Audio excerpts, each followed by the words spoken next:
ఈ ఎన్నికల్లో ఎట్టి పరిస్థితుల్లో బీఆర్ఎస్ పార్టీ పెద్ద మెజార్టీతో గెలవనున్నది అన్నటువంటి ఒక విషయం అర్థమైన తర్వాత రేవంత్ రెడ్డి గారు తన నిజ స్వరూపాన్ని చూపెడుతూ ఇవాళ మొత్తం ప్రభుత్వ యంత్రాంగం, ఎన్నికల యంత్రాంగం, పోలీస్ యంత్రాంగం అంతా కూడా ఇవాళ కుమ్మక్క అయిపోయి ఈ రోజు బోగస్ ఓటింగ్ కు, తర్వాత ఒక రౌడీ బెదిరింపు కార్యక్రమాలకు పోలింగ్ స్టేషన్ లో కూర్చున్న వాళ్ళను కూడా బెదిరిస్తా ఉన్నారు. నేను ఇవాళ 66-67 అల్ఫలా స్కూల్ దగ్గర ఉన్నాను. మినీ గుల్షన్ కాలనీలో ఉన్న, డైమండ్ హిల్స్ లో ఉన్నటువంటి ఒక కాలనీలో ఉన్నాను. మొత్తంలో పోలీస్ స్టేషన్ లో ఉన్న వాళ్ళని కూడా బెదిరించే పరిస్థితి. 100 మంది పక్క కాన్స్టిట్యున్సీస్కి వచ్చిన వాళ్ళందరూ కూడా మోహరించి వాళ్ళ ఓటర్లను బెదిరిస్తున్న పరిస్థితి, బోగస్ ఓటింగ్ చేస్తున్న పరిస్థితి. ఎన్నికల సంఘం ఏమైనా గుడ్డి గుర్రం పండుగ అవుతున్నదా, లేకపోతే ఏమైనా రేవంత్ రెడ్డి గారి పేరోల్ మీదకి పోయిందా? పోలీసులు మొత్తానికి తొత్తులుగా మారిపోయినారు. ఎన్నికల సంఘం ఒక న్యూట్రల్, స్వయం ప్రతిపత్తి కలిగిన సంస్థ కూడా ఇవాళ ఇష్టం వచ్చినట్టుగా వాళ్ళ కొమ్ము కాసేటువంటి ఒక రీతిలో పనిచేస్తా ఉన్నారు.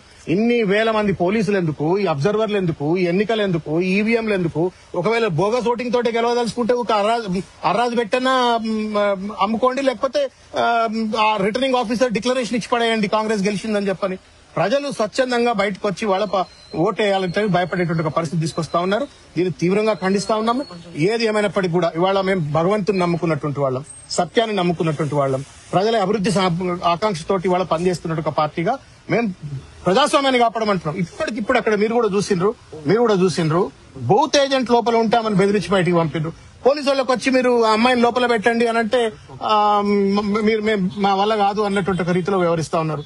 పోలీసులు, ఎలక్షన్ కమిషన్, ప్రభుత్వము మొత్తం బయట నుంచి, పక్క నియోజకవర్గాల నుంచి వచ్చి పెద్ద ఎత్తున దాష్టికాలకు పాల్పడుతూ బోగస్ ఓటింగ్ పాల్పడితే ఎన్నికలు ఎందుకు? ఇది తీవ్రంగా ఖండిస్తా ఉన్నాం. రేవంత్ రెడ్డి వినాశనానికి ఇది మొట్టమొదటి మెట్టు. ఈ ఎన్నికల్లో తన రౌడీ రాజకీయాన్ని ఏదైతే చూపెడతా ఉన్నాడో, తన రౌడీతనాన్ని ఏదైతే చూపెడతా ఉన్నాడో, దీనివల్ల అనుకుంటున్నాడు ఏంటంటే ప్రజల మద్దతు లేదు, ప్రజలను మెప్పియలేకపోతా ఉన్నాడు, అభివృద్ధితోటి మెప్పియలేకపోతా ఉన్నాడు, వాగ్దానాలు అమలు చేసి మెప్పియలేకపోతా ఉన్నాడు.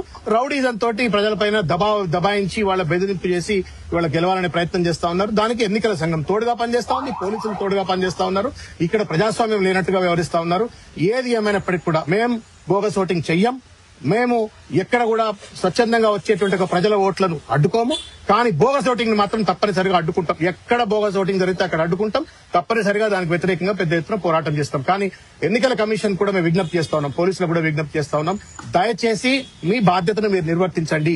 మీ జీతాలు రేవంత్ రెడ్డి ఇవ్వట్లేడు, ప్రభుత్వం ఇవ్వట్లేదు, ప్రజలు ఇస్తా ఉన్నారు, ప్రజల ట్యాక్స్ తో ఇస్తా ఉన్నారు. కాబట్టి రాజ్యాంగాన్ని గౌరవించి ప్రజాస్వామ్య స్ఫూర్తిని కొనసాగించే విధంగా fair and free elections conduct చేయాలని చెప్పి విజ్ఞప్తి చేస్తాము. సార్, ప్రధానంగా అటు పోలీసులు, ఇటు ఎలక్షన్ యంత్రాంగం కూడా వన్ సైడ్ గా పనిచేస్తున్నారు అంటున్నారు. దాని గురించి ఏమంటారు సార్? మీరే చూసిండ్రు కదా, ఒక పోలింగ్ ఏజెంట్ లోపల ఉంటే ఎవడి ధైర్యం ఉంటుంది బెదిరియడానికి? ఎవరు అండ చూసుకొని బెదిరిస్తున్నారు? ఎంట్రన్స్ దగ్గర, ఇప్పుడు ఇది అల్ఫలా స్కూల్ కదా, అది అల్ఫలా డైమండ్ హిల్స్ లో ఉన్న అల్ఫలా స్కూల్ దగ్గర మీరు ఓటర్ ఐడి చెక్ చేయకుండా లోపలికి ఎట్లా పంపుతారు? ఓటర్ ఐడి చెక్ చేయకుండా ఆటోలలో దిగుతున్నారు, లోపలికి పోతున్నారు. ఓటర్ ఐడి చెకింగ్ లేదు, స్లిప్పులు చెకింగ్ లేదు. లోపలికి పోయిన తర్వాత మేము ఛాలెంజ్ చేసేటువంటి ఒక ప్రయత్నం ఎవరన్నా చేస్తే వాళ్ళని బెదిరిస్తున్నారు. ఇదేం ఎన్నిక ఇది? ఇక్కడ సైడ్ కూడా డబ్బులు వంచుతున్నారు సార్. ఇప్పుడు మీరు చూస్తూనే ఉన్నారు కదా, చుట్టంతా కార్వాన్, నాంపల్లి ఇట్లా చుట్టుపక్కల కాన్స్టిట్యున్సీకి వచ్చిన వాళ్ళందరూ కూడా పెద్ద ఎత్తున ఇవాళ బోగస్ ఓటింగ్ కు, బెదిరింపులకు డబ్బులు పంచుతూ ఇవాళ ఎన్నిక జరుగుతున్న సందర్భంగా కూడా డబ్బులు పంచుతున్నారు అని అంటే ఏం ఎన్నిక, ఏం డెమోక్రసీ? ఆ సీఈఓ నిద్రపోతున్నాడా, గుడ్డిగుర్రం పళ్ళు తోముతున్నాడా? డీజీపీ గారు, కమిషనర్ గారు, యంత్రాంగం అంతా ఏమైపోయింది? మొత్తం అంతా ఇవాళ రేవంత్ రెడ్డికి తొత్తులుగా, కాంగ్రెస్ ప్రభుత్వానికి తొత్తులుగా మారిపోయి ప్రజాస్వామ్యాన్ని కూని చేస్తా ఉన్నారు. ఈ ప్రభుత్వం ఇవాళ ఉంటుంది, రేపు పోతుంది. 2 ఏళ్ల తర్వాత బీఆర్ఎస్ వస్తుంది. బీఆర్ఎస్ వచ్చిన తర్వాత ఈ ఆఫీసర్లు, ఈ వ్యవస్థ అంతా మళ్ళా ప్రభుత్వం కింద పనిచేయాల్సిందే కదా. ఈ కనీస ఈ విఘ్నత లేకుండా ఇవాళ పోలీసులు పనిచేస్తా ఉన్నారు, ఎన్నికల అధికారులు పనిచేస్తా ఉన్నారు. మేము అందరికీ కూడా విజ్ఞప్తి చేస్తా ఉన్నాం. People come and go, but government should go on. People come and go. రాజ్యాంగం బతకాలా, ప్రజాస్వామ్యం బతకాలా. ప్రజలకు ఇప్పుడే పొలిటీషియన్స్ మీద, రాజ్యాంగం మీద, ప్రజాస్వామ్యం మీద గౌరవం పోయింది. ఆ ఉన్న కాస్త పోయేటట్టుగా రౌడీగాలను, గుండగాలను పెట్టి ఓట్లు వేయించేటట్టు బోగస్ ఓటింగ్ చేసినట్టయితే మొత్తం వ్యవస్థ సర్వనాశనం అయిపోతుంది. ప్రజలు పూర్తిగా ప్రజాస్వామ్యం మీద నమ్మకం లేకుండా పోతారు. కాబట్టి దయచేసి మీరు, ఆ సుదర్శన్ రెడ్డి గారు నిద్ర లేవండి. మీరు చీఫ్ ఎలక్టోరల్ ఆఫీసర్, దయచేసి please wake up. Police commissioner Sajjanar గారు ప్లీజ్ వేకప్. మీరు ఇక్కడ జరుగుతున్న ఈ దాష్టికాలు దయచేసి అడ్డుకట్ట వేయండి. ఈ మోసాన్ని అడ్డుకట్ట వేయండి. 4 o'clock నుంచి ఇంకా దుర్మార్గంగా తయారవుతారు వీళ్ళు.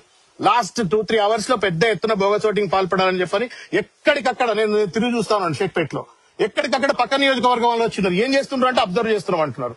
ఏం అబ్జర్వ్ చేస్తున్నారో అర్థం కావట్లేదు.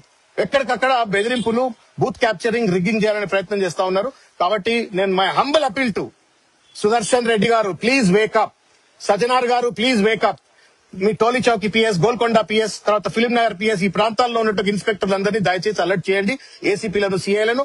మీరు ఇట్స్ రెడిక్యులస్ డెమోక్రసీ అయిపోతుంది. ప్రజలు మిమ్మల్ని శాశ్వతంగా క్షమించారు మీరు కనుక ఈ ఎన్నికల్లో కనుక రిగ్గింగ్, బూత్ క్యాప్చరింగ్ ఎక్కడో చార్మినార్ లో జరుగుతుందని విన్నాం.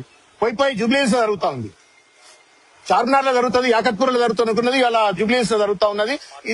ఇది చాలా దుర్మార్గంగా అపార్ట్మెంట్లలో, ఫ్లాట్లలో మనుషులను స్టోర్ చేసి ఇలా బూత్ క్యాప్చరింగ్ చేస్తారు అంటున్నారు. దయచేసి ప్లీజ్ టేక్ అప్రోప్రియేట్ యాక్షన్ అని చెప్పని విజ్ఞప్తి చేస్తాను. కాకి బుక్ అన్నారు, కాకి బుక్ పాలిటిక్స్ ఆయన కాకి బుక్ అన్నాడా లేకపోతే పింక్ బుక్ అన్నాడా ఏమన్నది పక్కకు కాదండి. వాళ్ళకి భారత వాళ్ళకి constitution is the fundamental driver, వాళ్ళకి అథారిటీ అది. దాని ప్రకారం పనిచేయండి. మేము దొంగోటేయము, బీఆర్ఎస్ దొంగోటేయదు. తర్వాత ఎవరిని స్వచ్ఛందంగా ఓట్లేసే వాళ్ళని అడ్డుకోము మేము. కానీ అడ్డుకునే ప్రయత్నం చేస్తున్నటువంటి వాళ్ళను దయచేసి చర్యలు తీసుకోండి. అది కాకి బుక్ చెప్తుందా, భారత రాజ్యాంగం చెప్తుందా, ఇంకే చెప్తా, అది రూల్, అది ధర్మం. అది ఇవాళ బోగస్ ఓట్లు ఇస్తున్నారు, ఇంపర్సనేషన్, ఇది క్రైమ్, జైలు శిక్ష పడుతుంది. ఎవరెవరైతే బోగస్ ఓటింగ్ చేస్తారో ఒక్క పర్సన్ పట్టుకున్నా కానీ జైలు శిక్ష అవుతుంది. 5 సార్లు అందరు చెల్లియారు. వాళ్ళని ఇబ్బందులు పెడతా ఉన్నారు. పాపం మహిళలను పట్టుకొచ్చి ఓట్లే ఇస్తా ఉన్నారు.